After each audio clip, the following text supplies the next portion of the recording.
Personnel and Animal Welfare Committee to order. Mr. Smith and myself are present, and so we have a quorum. I'd like to ask that we, well, first, I guess we have multiple item speakers. So, and that is Mr. Wayne Spindler.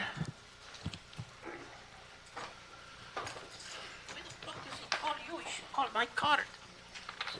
It's because you're a fictitious entity. Okay. All right. So again, Mr. Puppet, we're doing this meeting late today. So go ahead. Yes, thank you so very much. Now, as we saw downstairs for an extended closed session period of time, you didn't handle welfare very well, did you? I think you're off topic. No, we're talking about personal animal welfare. So they want. Stay on the topic, asshole. I'll put you in the bag. Okay. Number one. Fuck number one. That's better. Yes, we don't want number one, the city service charter bullshit administrator project coordinator. It's a waste of fucking time. We don't need it. Join Greg Smith and vote no on item one. Item number two, one principal project coordinator. Again, join Smith, no. Number three, no again by Mr. Smith on the controller for civil service. We will go out and we will get somebody off the street who knows a lot about mathematics and uses drugs that stays up 16 hours a day. I recommend Mike Bonin for the position. Number four, the zoo department. Go to the San Diego Zoo. You belong in the zoo, the San Diego Zoo. So close the LA Zoo, turn it into a homeless shelter, and give the kids free passes to the San Diego Zoo and Balboa Park. Wonderful place. Me and Mr. Spindler went there 2 years ago. We're banned for another 6 months. And after 6 months, we'll be back. Yes, in the summer. Number six, relative employee development. What's this? Number 6 is a lie. Okay, fuck that. Number seven, motion relative to the cow. We're instructing a cow to report to the city processing for shit. Cows shitting? This city council is really in the dumpster. Number eight, the Lucy Pet Foundation. Well, I can tell you right now, I don't see anybody here from the Lucy Pet Foundation. Are they here? No. So what do you want to do? You give them the money just because they just sound like nice people. What the fuck's the next numbers? Oh, we have the last number 9 that's written on the page. You have to flip it like these. Rodriguez, Animal Services, $100,000 a month to offer free spaying and neutering for cats. When you spay a cat and neuter it, you know what that sounds like? The pain of these poor animals? Real! Yes, real! So join Greg Smith and vote no for this thing too. God bless Greg Smith. Fuck Carol Sobel and the ACLU up asshole. Thank you. Thank you, Mr. Spindler. Now I'd like to ask that we put item number 3 on consent and continue item 5 until our next meeting so the CAO can produce a report on the matter, and continue number 7 at the request of Council District 8 pending completion of the report, which we will do without objection. Item number 1. Item 1, communication from the mayor relative to the exemption of one senior project coordinator, class code 1538, for the CAO from the civil service pursuant to Charter Section 1001B. Oh, and just for the record, public comment is closed. And we are joined by Mr. Price for item number 1. Good afternoon, Council Chair and Council members. Excuse me. We are requesting name, please. Your name. Oh, Alma Guerrero, Mayor's Office.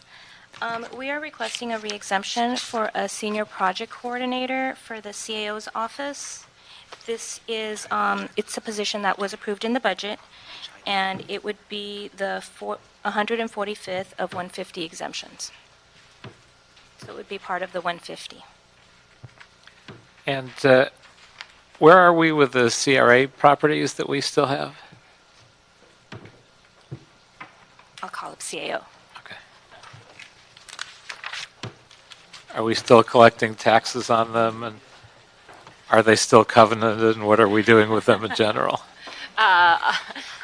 So all of the properties that are in existence, so part of the work of the CRA LA bond oversight board, which is what this position handles. These particular positions are working to look at disposition and development of those existing properties. So those properties are still in a variety of ways of being disposed of through the bond covenants. And again, why are we not looking at this through civil service? So the CAO is actually working with EWDD as well as HCID to develop a new position description for a position that would work on asset management related duties, so that we could look at in the future having this position be a position that could be filled through civil service. At this particular point in time, there's not really an existing classification that meets that need, so we're asking for these exemptions at this time in order to fill the position right now. But we agree with you, and we would like to look for opportunities to be able to fill this specific position through the civil service process in the future. Great. Any other questions, comments? Mr. Price. Got somebody reading to the record, if I may. At Plum, the committee approved the recommendations of the Housing Committee and the CLA report of January 17, 2019. An amendment was included at Plum relative to the ADU. Excuse me, council member, I think that might be item 1 on the special agenda. Oh, Yes, yeah, I'm sorry about that. So oh, wait. we will wait until that meeting. Yeah, almost there. All right, if there's no other questions or comments, I'll ask that we approve the mayor's recommendation without objection. Hearing none, it is approved. Item number 2. Item 2, communication from the mayor relative to the exemption of one principal project coordinator, class code number 9134, for the CAO for the civil service pursuant to Charter Section 1001B. Alma Guerrero, Mayor's Office. We are requesting a re-exemption of a principal project coordinator for the Office of the CAO. This position is also, it's a re-exemption. It was funded in the current year budget and is also part of the 150. Okay, and what are the differences between a senior project coordinator and a principal project coordinator? In this particular situation, a senior project coordinator is simply just a slightly lower level classification than the principal project coordinator. So the principal project coordinator would sort of have higher level duties. The specific position also works on sort of reviewing the disposition of city assets, but does a lot of work on, for example, the LA street building project that's happening in the old Parker Center area. So just the duties that it's performed are of a slightly higher level. Could you identify yourself for the record? Sorry, Melissa Velasco with the City Administrative Officer. And does the CAO have any candidates already under consideration for the position? So the CAO has an incumbent emergency appointment, and so I think our hope would be to be able to see if there's an opportunity to exempt that particular candidate. Okay. Any other questions? If not, we'll approve the mayor's recommendation without objection. Thank you. Okay. Item number 4. Item 4, communication from the mayor relative to the exemption of one zoo chief veterinarian, class code 2360, for the zoo department from the civil service pursuant to Charter Section 1001B. Alma Guerrero, Mayor's Office. We are requesting a re-exemption for the zoo chief veterinarian.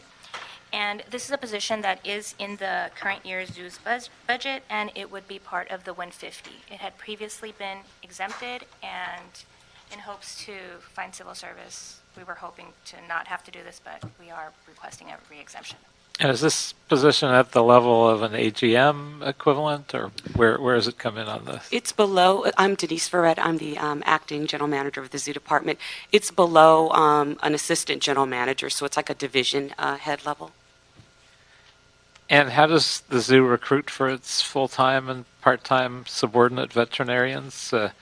Do they work with the personnel department and go off a list, or how do they do that? So the veterinarians at the zoo are exempt by definition in the charter, so we generally will do a nationwide search and recruit amongst other zoo or aquarium veterinarians, post on AZA websites, AAZV, which is the Association of Zoo Veterinarians, and we generally don't have any problems with recruitment at that level. Do you have any way to recruit through civil service? Are you looking at that in any way? We have never recruited through the civil service process. It's always been an exempt position because it's kind of difficult to examine for that type of position because of the technical duties of the job. So it, I guess, wouldn't be practical now No. or in the future. No. Okay. Other questions? If not, we'll approve the mayor's recommendation without Very objection. much.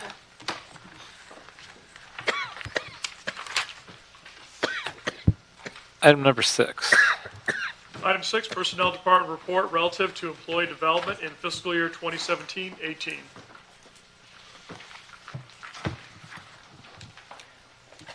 We could ask you to give an overview of your report. I'm Tina Lee Rodriguez, Personnel Department, and Art will do the overview. Art Irigoyen, Personnel Department. Administrative Code 4.312 requires that the Personnel Department maintain a comprehensive training program for all city employees.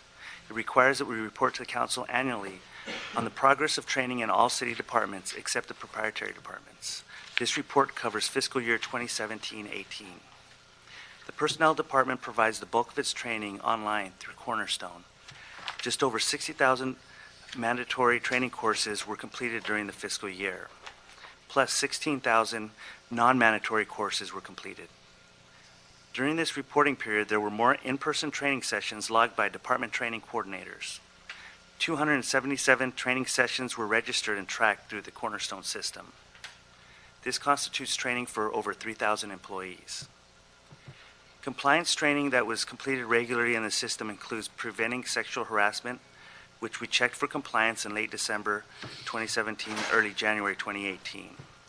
At the initial check, 19 departments had 100% compliance, 12 departments had over 90% compliance, and only 6 were below 80% compliance. Compliance is a moving target based on actual supervisors and new employees, so it is an ongoing process. In 2019, changes to the preventing sexual harassment training requirements will be implemented. The new legislation requires that all supervisors that have not taken this training in the past 2 years and all other city employees must take this training by the end of the calendar year, which also includes part-time and seasonal employees. We will be rolling this training out in April. We provided in-person classroom training for our core supervisory training courses. There were 6 half-day sessions, and 277 employees completed the training during this reporting period, bringing the program total to almost 1,300. This fiscal year, we expanded to non-consolidated departments. We also maintained the employee recognition program, allowing supervisors to formally recognize good work of employees and provide them with the on-the-spot recognition certificates. 198 employees were recognized from 20 city departments. We continued the mentorship program within the Personnel Department using suggested changes from our prior pilot program. 34 mentees were matched with mentors. Since then, our mentorship guide was updated and recently made available citywide for other departments to use. And then with other departments, specifically 30 departments provided 2,168 training courses. The largest audience were professionals and administrative support, similar to prior years. The most common topics were field-specific and management tools, with policy awareness training slightly less than prior years. Mandated training. 21 departments provided 420 training sessions. There was varied compliance, but most mandated trainings are also an ongoing process, and this report is a snapshot in time during the reporting period. Tuition reimbursement, still only available at department level. Tuition reimbursement was provided to 726 employees from 6 departments. The largest group came from the Library and Public Works Bureau of Engineering. I wonder if you could tell us the suggested improvements for the mentorship program, if you could give an idea of what those were. So as part of what we saw with the mentorship program in the pilot phases was just making sure that the communication is there, the benchmarks for following up with the mentee and the mentors to make sure that that the mentee is setting the goals, the mentor is assisting with the mentee on those goals as they're moving through forward with the mentorship program. Do we have a sense of how well that program's going so far in the? So it was just recently rolled out about a week ago. Oh, City okay. departments. Okay. It That is on our recently. training website, but for the personnel department, it worked well, yes. Very good. Any other questions or comments? Just one question. I know back in the days of Tom Bradley, we had a real robust tuition reimbursement program which went away. And now I see we're doing it again. Is those departments that are giving tuition reimbursements, it's in their budget to do that and they just have to request it then? I believe so. That's okay. That's good to know. With the budget coming up, it could be asked for in the budget in their departments. Very good. Thanks. So if there's no other questions, comments, we will receive and file that report. Thank you very much. Item number 8. Item 8, CO report relative to proposed second amendment to contract number C-126900 with the Lucy Pet Foundation for a mobile spay and neuter clinic. Tammy Watson for the Department of Animal Services.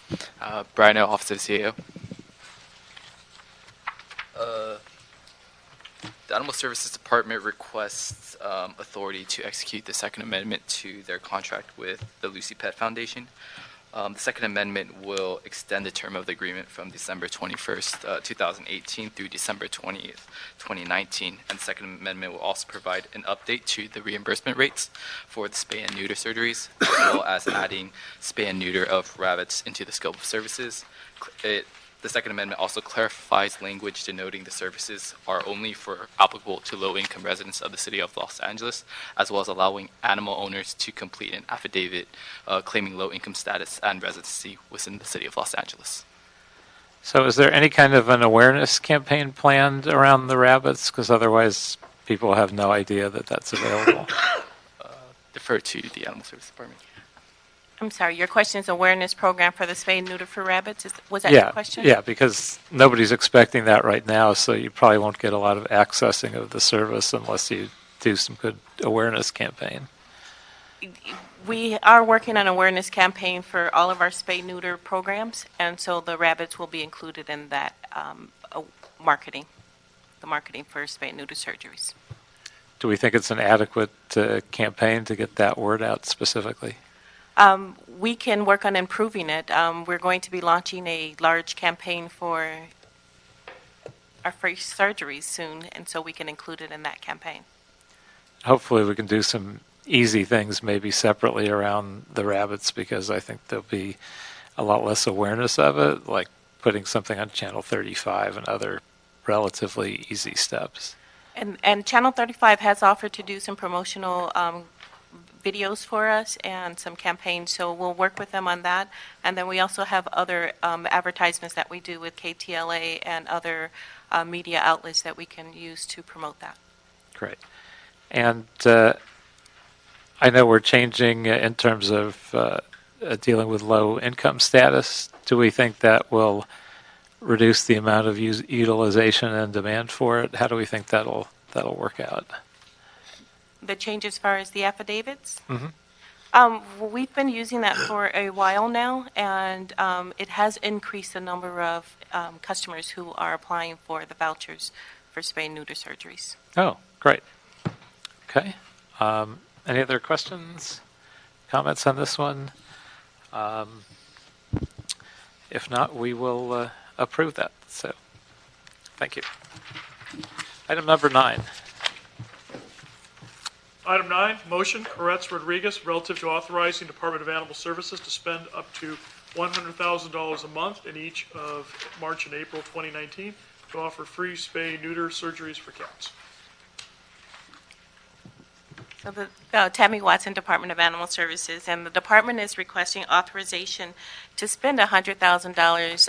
And we would like to have the motion amended for April and August, so that we can offer free vouchers for spay and neuter surgeries. At the more appropriate times, right? So hence the change in the months. That more appropriate times, yes. We were trying to catch the kitten season, and then we wanted to have another event later in the year for the second season. Great.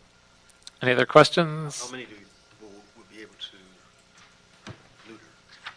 How much does $100,000 get us? I'm sorry, can you ask that again? How many, yes, how many animals will be able to serve with this project? Our goal for both months would be 1,500. And just as a little background from last year, we did it for 1 month, and we had over 650 surgeries in that 1 month period. So our goal for both months is 1,500. That's $100,000 worth, roughly? Well, yes, no, for each month. Thank you. Any other questions? If not, we'll recommend approval. Just one last question. Please. Again, I'm not sure what the marketing is on that, but getting the word out to all the communities, I think, would be very helpful. Yes, we're working on a marketing plan to advertise on all of our social media platforms. We're going to ask our council's members to help us advertise. We have 3 ads that will be going into La Opinion, and we also will do the KTLA and Channel 35 as well. Okay, good. And so we will ask that this be approved in the amended form as requested by the department. Thank you. Without objection. Just to clarify, that's the month of April and the month of August, correct? Yes. 2 months. Correct. Thank you. Thank you. And now we will adjourn the regular meeting and begin the special meeting. And we will begin with 1 minute of public comment for Mr. Spindler. Hold on a second. Switch it. Right. So go ahead. Wait, Wait, hang on. wait, what the hell's going on? I don't know. Okay. I don't understand this. Okay, your time is ready.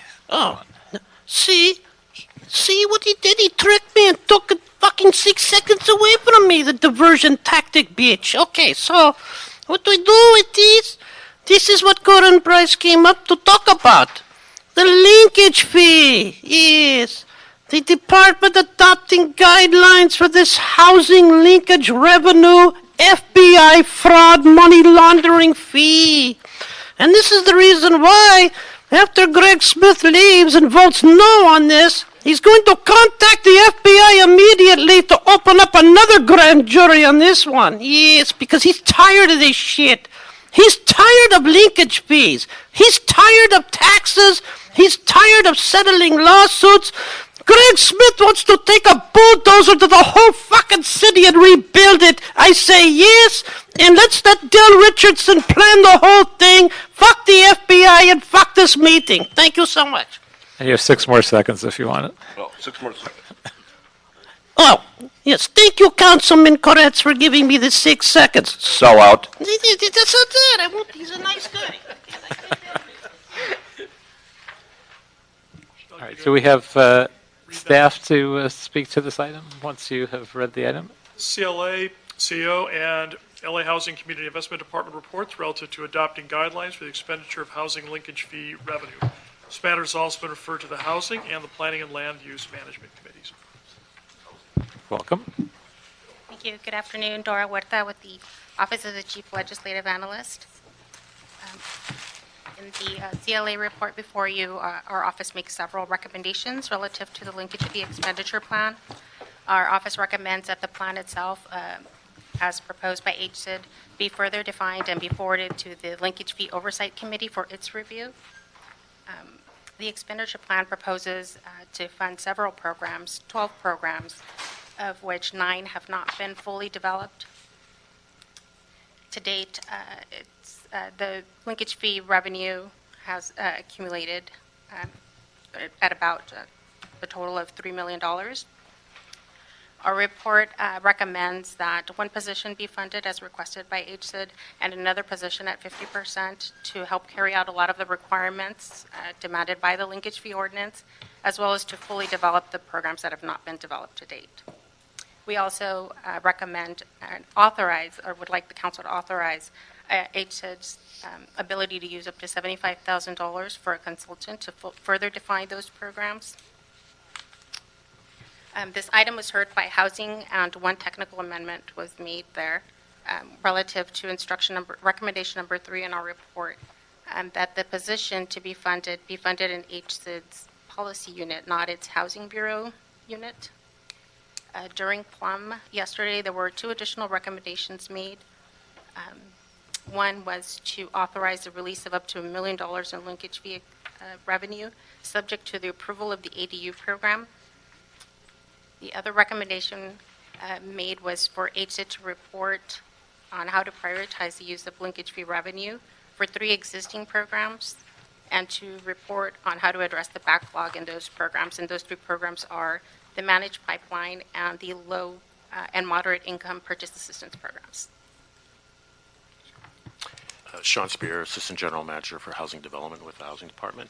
I think as the CLA report lays out, there were a number of recommendations associated with the usage of these dollars going forward.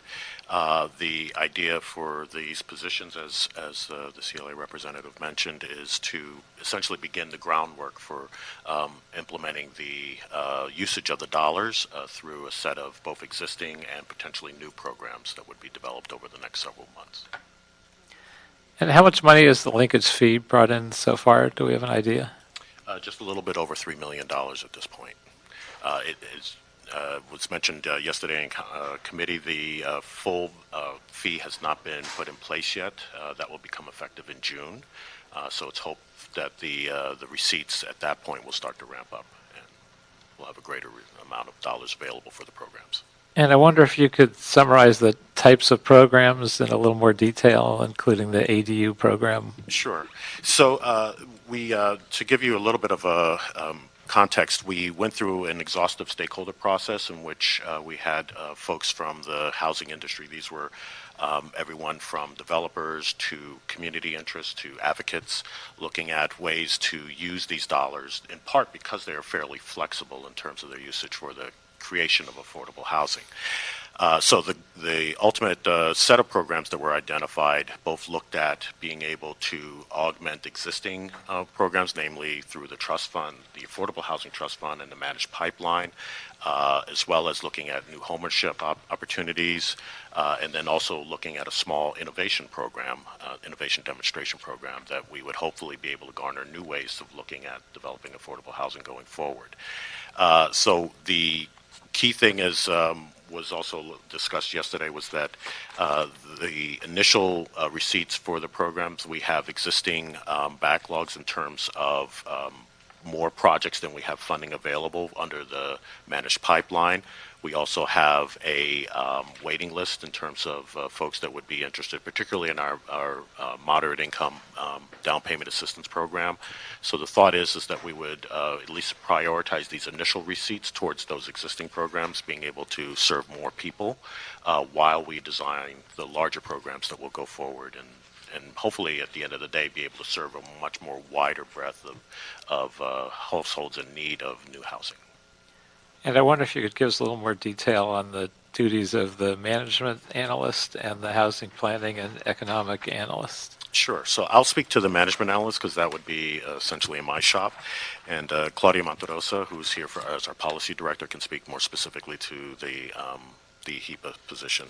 So for the management analysts, they will be essentially charged with developing the new programs. So that'll include both the development of the goals for the individual programs, developing policies and procedures, being able to identify metrics for the programs in terms of ensuring their success and being able to measure the impact of the new programs themselves. And then lastly, looking at where there may be opportunities for us to fund be able to leverage other resources. They'll work closely with the position in the policy unit to see where we may be able to leverage these dollars further, as well as being able, at the end of the day, to also just be able to report on the progress under the program. So there'll be, annual reporting that will be done that will be heard by both the Oversight Committee as well as the Council as well. Good afternoon, Claudia Monterrosa, HZLA. So I will speak to the Housing Planning and Economic Analyst position, which will be housed under the Public Policy and Research Unit under HCID and the Executive Management Division. So the policy unit has been at the forefront of the development of this program policy for the last 10 years, and there is a critical need to have a policy personnel to be able to establish the Oversight Committee to work in coordination with that body, working close coordination with housing development and the new management analyst person to really coordinate the data, the reporting, and the ordinance also requires that there be a study every 5 years to evaluate the fee structure for the different geographic areas, because it is expected that there will be fluctuation in terms of the development activity over the course of the life of this program, which is, as of right now, permanent. So we will have to continue to do that kind of study and evaluation, also to figure out and connect other funding sources and leverage the linkage fee dollars coming from the state or the federal level. We at the state are getting a lot of funding, and we have to be able to weave in and be able to correctly leverage the linkage fee funding with state funding. Very good. Other questions, comments? If not, I'll ask that we make the following recommendation, that we concur with the Planning and Land Use Management Committee recommendations with the following two amendments: that upon the development and council approval of the accessory dwelling units program, parameters and guidelines, the funds allocated for the ADU pilot program to be released in order to expedite the provisions of housing opportunities for the homeless. And two, instruct HCID to report on how to prioritize the use of linkage fee revenue for three existing programs: the Managed Pipeline, Moderate Income Purchase Assistance Program, and the Low Income Purchase Assistance Program, and address the backlogs of these programs and projects.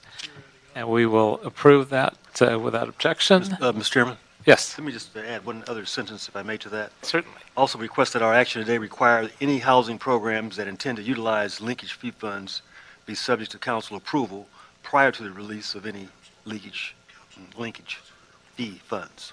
Yes. Okay. Without objection, we will add that and make the motion as read into the record without objection. And do we have any further business on the docket? That clears the desk. So we will adjourn the special meeting, and we are adjourned.